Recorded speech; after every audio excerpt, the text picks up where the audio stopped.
Ang laban na magpapatayo ng iyong balahibo dahil masasaksihan mo lang naman kung paano tinuruan ni Arthur ng leksyon ng isang professor na gustong mag-humiliate sa kanya. At mukhang isang napakatinding aura farming ang masasaksihan natin dito kay Arthur sa chapter na ito. Kaya huwag na nating patagalin pa. Let's go! And please like and subscribe sa ating YouTube channel mga lads at mag-follow sa ating Facebook page. Salamat! Nagsimula ang chapter na ito kung saan nakabalik na si Ferret sa upuan nila Arthur at sobrang na-appreciate ng ating bida ang katapangang ginawa ni Ferret. Sinabi ng professor na hayaan sanang magsilbi ito ng aral sa lahat.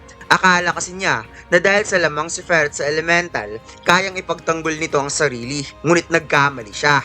Nalungkot si Ferret sa kanyang pagkatalo, ngunit muling napatanong ang professor kung may gusto pa bang mag-participate from disciplinary committee. Kaya bigla na lamang napadilat ang mata ni Arthur nang nakitang tumayo si Princess Kathleen at sinabing gusto ko mag-volunteer. Nagulat rin si Ferret sa pagtayo ni Princess Kathleen at napawo ang professor dahil hindi niya inasahang pati ang prinsesa gusto rin palang mag-volunteer. Habang pababa na si Kathleen, naalala ni Arthur na si Kathleen ay may matinding affinity towards ice magic at nakita rin ito kanina ang fire attribute ni Professor Geist. Ngunit parang hindi pa rin siya komportable at si Ferret naman ay gusto sana niyang pigilan si Kathleen. Napadoko si Professor Geist upang magbigay pagalang sa prinsesa at sinabi na isa itong malaking karangalan para sa kanya. Ano man ang kalalabasan ng pagsubok na ito, sana huwag nitong ipagdamdam laban sa kanya. Napatango ang prinsesa at gamit ang dimension ring, kinuha niya ang kanyang magic wand na makikitang handang-handa na si Kathleen sa labang ito. Kaya napaisip ang professor na mukhang hindi masyadong nagre-react ang isang to. Ngunit hindi ito problema para sa kanya, kung saan ibinangga niya ang kanyang dalawang kamay upang lumikha ng blue flame at napasabing sisimulan na natin, prinsesa. Umapaw ang napakatinding lamig sa magic wand ni Kathleen na makikitang pinalibutan nito ng mga maliliit na snowflakes at kaagad siyang lumikha ng dalawang matutulis na ice spear kung saan pinakawalan niya kaagad towards Professor Geist. Samantalang, gumawa lang ng defense stance ang professor upang sanggahin ang atake ng prinsesa at gamit ang blue flame, accurate niyang winasak ang ice spear nang tumama ito sa kanyang apoy.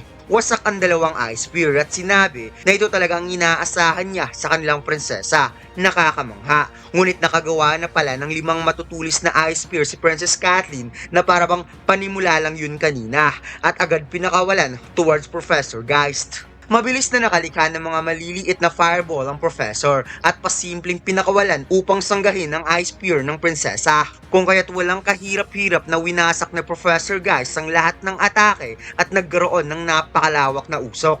Samantalang habang nanunood si Arthur, naalala niya ang ginawang magic spell ni Professor Geist ay kapareho lang kay Lucas during rank examination at dito'y bigla na lamang sinabi ni Princess Kathleen ng salitang break kung saan biglang nagsisilabasan ng mga maliliit at pinong matutulis na ice galing sa malawak na usok na siyang nagpa-realize kay Professor Geist na parang naisahan siya ng babaeng ito dahil ang mga nabasag na ice spear kanina ay ginawa lang naman itong parang mga maliliit na missiles. Napangiwi ang professor dahil parang nasa delikado siyang sitwasyon habang si Kathleen ay mas lalong naging seryoso ngunit sinabi pa rin niyang hindi ito gagana sa kanya kaya lumikha siya ng 4 na fireball at agad pinakawalan sa gilid kahit matamaan man siya sa ataking gagawin ng prinsesa. Tinapos kaagad ni Kathleen ang laban sa pamamagitan ng pang-finishing na magic spell gamit ang Ice Tornado ngunit habang ginagawa niya ang Ice Tornado lumipad ang 4 na kulay asul na apoy papunta sa kanya.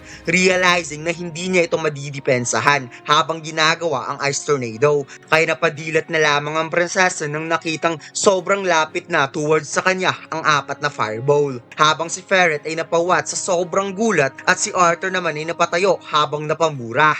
Nagawang mawasak ni Professor Geist ang Ice Tornado at maybe humina ang magic spell dahil na-distract si Kathleen at dito'y napa-oh shit na lamang ang professor nang nakitang malapit nang tumama ang kanyang atake sa prinsesa at napaisip kung bakit hindi nito dinedepensahan ng sarili. Ngunit late na para kay Kathleen para makalikha ng defense magic spell sa bilis ng pangyayari dahil kitang kita sa dalawang mata niya na sobrang lapit na ng atake. At dito ay ipinakitang gamit ang wind elemental attribute, parang vinacuum ni Arthur papunta sa kanyang kamay ang prinsesa. Pagkatapos bigla na lamang kumabom ng sobrang lakas at nagkaroon pa talaga ng napakalakas na impact sa buong Macking Duel Ground, kung saan lahat ng estudyante na nanunood ay napadilat ng mata sa sobrang pag-aalala para sa prinsesa, at kahit si Ferret ay napatulala na lamang. Nagkaroon ng napakalawak na usok, ngunit nang ito ay humupa, wala na doon ang prinsesa, kaya mas lalong nagulat si Professor Geist kung nasaan na ngayon ang prinsesa, kaya napalingon-lingon siya sa magkabilang gilid at dito'y nakita niya na nagawang mailigtas ni Arthur sa Princess Kathleen gamit ang kanyang wind elemental attribute, at napasabing mukhang sumobra ka na ata sa laro mong ito. Ano sa tingin mo? Oras na ba para itigil mo na to?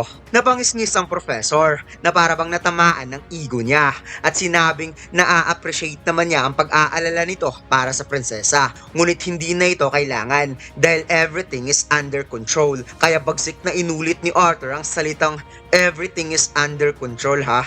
Naging hati tuloy sa isipan ng mga estudyante kung sinadya nga ba talaga ng professor ang kanyang ginawa o baka nag-overreacted lang siya kanina, at ipinaywanag ni Professor Geist na syempre naman hindi niya magagawa yon. Isa siyang kagalang-galang na professor sa academy na to. Sa tingin mo ba isasadya niyang ilagay sa panganib ang kanyang estudyante at balak naman sana niyang i-cancel ang ataking yon? Napabullshit na lamang si Arthur sa kanyang isipan at naalala ang ginawa ni Lucas laban sa babaeng examiner na kahit nahuli na ito, isanakripisyo pa rin nito ang sarili sa pag-asang madadamay ang examiner sa gagawin niyang magic spell kahit matamaan man siya.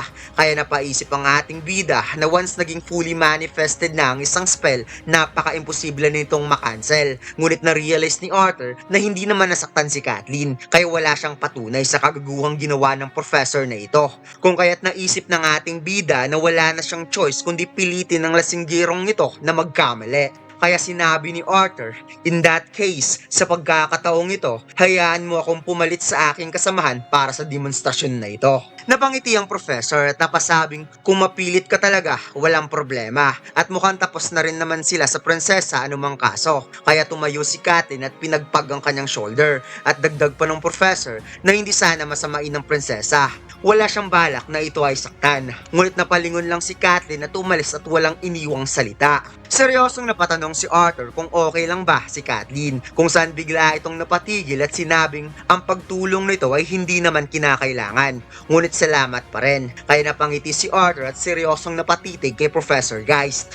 Nagkaharap na ang dalawa at nagtagumpay nga itong si Professor Geist na pababain ng batang nag-humiliate sa kanya, at gamit ang dimension ring ng ating bida, kinuha ni Arthur ang Dawn's Ballad at napasabing pakiusap. Hayaan mo akong bigyan ng privilege para matuto galing sa'yo, Mr. Professor. Ipinakita ang napaka-unique na kulay asul na espada ni Arthur at finally, nagkaharap na nga ang dalawa na siyang gusto talagang mangyari ni Professor Geist, habang ang mga kaklase ni Arthur ay na-excite na din sa laban, at kahit sina Ferret, Katin at Selby ay seryosong nanunood, at si Professor Geist naman ay napangiti na napasabing mukhang maganda ang sandatang hawak mo ah. Tumalikod ang dalawa upang pumunta sa kanilang pwesto at sinabi ng professor na since isa siyang augmenter, isang makatarungan para sa kanya kung si Arthur ang papipiliin niya kung anong klaseng weapon ng kanyang gagamitin. Ngunit biglang sinabi ni Arthur, hindi na mahalaga at wala akong pakialam. Parang nanginig ang buong katawan ni Professor Guest na napahinto sa sobrang inis at sinabi sa sarili na napakayabang talaga ng batang ito. Kaya napalingon siya at pinilit ang sarili na ngumiti at napasabing hindi siya papayag. Ngunit agad nagsalita si Arthur na napawikang pakiusap. Gamitin mo kung ano ang pinakakomportable mong gamitin. Kung kaya't kinuha ni Professor Geist ang weapon na nakabaon sa ground at sinabing, sinabi mo eh. Tinos ng professor ang kanyang sandata at muli niya itong sinalo sabay clinch upang i-manifest ang kulay asul na apoy sa kanyang sandata, at inis na sinabi, huwag kang magalala. Hindi ako gaanong magseseryoso.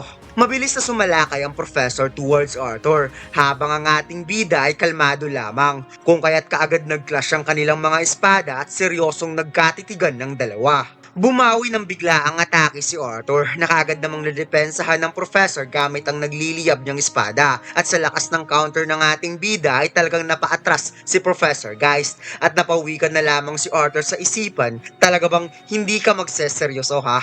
Mas pinainit ng professor ang kanyang sandata at muling nagdash upang umatake. Ngunit pasimpleng iniwasan lamang ni Arthur ang ataking ito, kaya kaagad niya itong sinundan ng matinding slash. Ngunit pasimpleng inatrasan lang ng ating bida na parabang nakipaglaro lang ito sa kanya ng habul-habulan. Hindi na maipinta ang mukha ni Professor Geist sa sobrang inis dahil hindi man lang gumagamit ng magic spell ang batang kalaban niya at pinapalakas lang nito ang katawan na sandata gamit ang mana. Kaya napasabi na lamang siya sa sarili, sino ka sa inaakala mo, buwisit na bata. Pangiting sinabi ni Professor Geist kahit naiinis na sigurado siyang ang disciplinary committee ay hindi binubuo ng mga duwag at puro iwas at takbo lang ang ginagawa na parang isang daga. Napasimple namang sinabi ni Arthur, kailangan pa ba talaga akong umatake? Kagalang-galang na professor, hindi ka man lang makatama kahit single blow man lang sa isang first year. Kaya mas lalong hindi na talaga maipinta ang mukha ni Professor Geist sa sobrang inis na napa-ifyu sa isipan kung saan gamit ang umaapoy na kamay nagawa niyang manipulahin ng apoy na sikretong i-charge up sa kinatatayuan ni Arthur, kaya kaagad napansin ng ating bida na parang may kakaiba sa kinatatayuan niya. Nagawang maiwasan ni Arthur ang napakatinding atake ni Professor Geist na nagmula sa ground na tinatawag niyang Flame Pellar. Ngunit ang atake na iyon ay mayroon palang plan B na makikitang nag-sneak attack sa gilid si Professor Geist upang surpresahin si Arthur na mabilis namang napansin ng ating bida kung kaya't ang Flame Slash na atake ay iniwasan lang ni Arthur gamit ang Matrix move. Subalit napansin ng ating bida na magaling talaga maglagay ng patibong itong si Professor Geist dahil may nag-charge up na naman gamit ang Flame Pellar sa likod habang siya ay napawave upang iwasan ng atake. Ngunit mas mabilis pa rin mag-isip ang ating bida dahil gamit ang simpleng pagtap ng isang kamay, agad na iwasan ni Arthur ang ataking ito. Agad na patalon si Professor Geist upang sundan kaagad ang kanyang atake. Ngunit naiwasan pa rin ni Arthur kahit sa napakaliit na tsansa, sabay titig kay Professor upang i-humiliate at mas lalong magalit. Samantalang habang nanunood itong si Ferret, naisip niyang mukhang kailangan na ata nating magtawag ng council. Parang hindi na ata demonstration ang nakikita ko dito. Patuloy ang napakatinding laban na makikitang sunod-sunod ang combo na ginawa ni Professor Geist gamit ang Flame Pillar at ang kanyang surprise attack. Sinalag ni Arthur ang huling atake ni Geist at gamit ang lakas, tinulak niya ito pabalik gamit ang espada upang umatras. Ngunit habang umaatras, muli na namang ginamit ni Geist ang Flame Pillar sa kinatatayuan ni Arthur, subalit ang hindi niya alam, biglang nagdash ang ating bida na sobra niyang ikinagulat, kaya dali-dali siyang napawave at muntika na talagang tumama ang edge ng espada ni Arthur sa liig niya. Napakalayo ng inatrasan ng professor matapos ang atake na yon at dito niya na-realize na ang batang ito ay kakaiba. Bigla na lamang bumilis. Pasimpleng tumayo ang ating bida at kalmadong sinabi, kahit ang isang daga ay naging deadly kapag na-corner Mr. Professor. Kaya hindi na talaga maitago ang mukha ni Professor Geist sa pagkainis, ngunit bigla na lamang nagdash si Arthur na para bang sinabi niyang ako naman ngayon Mr. Professor. At dito'y ipinakita ang napakakapal na wind elemental magic na binalot ni Arthur sa kanyang espada at pinakawalan ng atake towards Professor. Hindi napigilan ng professor ang atake, kaya napaatras siya na parang matutumba sa overwhelming na lakas na ipinakita ngayon ni Arthur. Kung kaya't napatayo nga itong si Ferret sa kanyang nakita at napawikan na lamang si Princess Kathleen na mukhang nagagawang mapaatras ni Arthur si Professor Geist at na-realize ni Ferret na si Arthur ngayon ay totally nasa ibang level na. Naghalo ang nararamdaman ngayon ng professor, galit, gulat at pangamba, habang si Arthur ay napatingin sa barrier at sinabing mukhang ito na ang oras para tapusin ang larong ito. Gumawa ng atake si Arthur at sa bawat atake, dala ang napakabigat na overwhelming power to the point na bawat swing ng kanyang espada ay talagang napapaatras ang professor, kung saan mas lalo pang binilisan ng ating bida at gamit ang umaapaw na wind attribute, nakaramdam ng kakaibang kaba si Professor Geist habang dumidepensa. Wika ng professor, sa tingin mo, sapat na ba to para talunin ako? Kaya napatugon si Arthur, well, hindi pa. Kung saan lumikha si Arthur ng mga slashing wind blades sa kanyang paligid at nagpakawala ng napakabilis na sunod-sunod na atake at dito'y gamit ng isang kamay, kinontrol ng ating bida mga slashing wind blades na nilikha niya na makikitang pinakawalan niya ang lahat ng ito towards Professor Geist na ngayon ay dumikit sa barrier. Binalutan ni Professor Geist ng napakakapal na mana ang kanyang espada upang sanggahin ng napakaraming atake papunta sa kanya. Subalit bawat atake na tumatama sa kanya ay dala ang napakabigat na lakas. Idagdag mo pa si Arthur na paatake na rin para tapusin siya. Na makikitang unti-unti nang nagkakaroon ng crack ang barrier, kaya napasmirk na lamang si Arthur na pinakawalan ang pinakahuling atake. Tuluyang lumaki ang crack ng barrier at nagilitan ng liig ni Guest sa mga slashing wind blades na hindi niya nagawang mapigilan, kaya napasigaw na lamang siya ng stop, ngunit huli na ang lahat dahil tuluyang nawasak ang barrier sa tindi ng atake ni Arthur.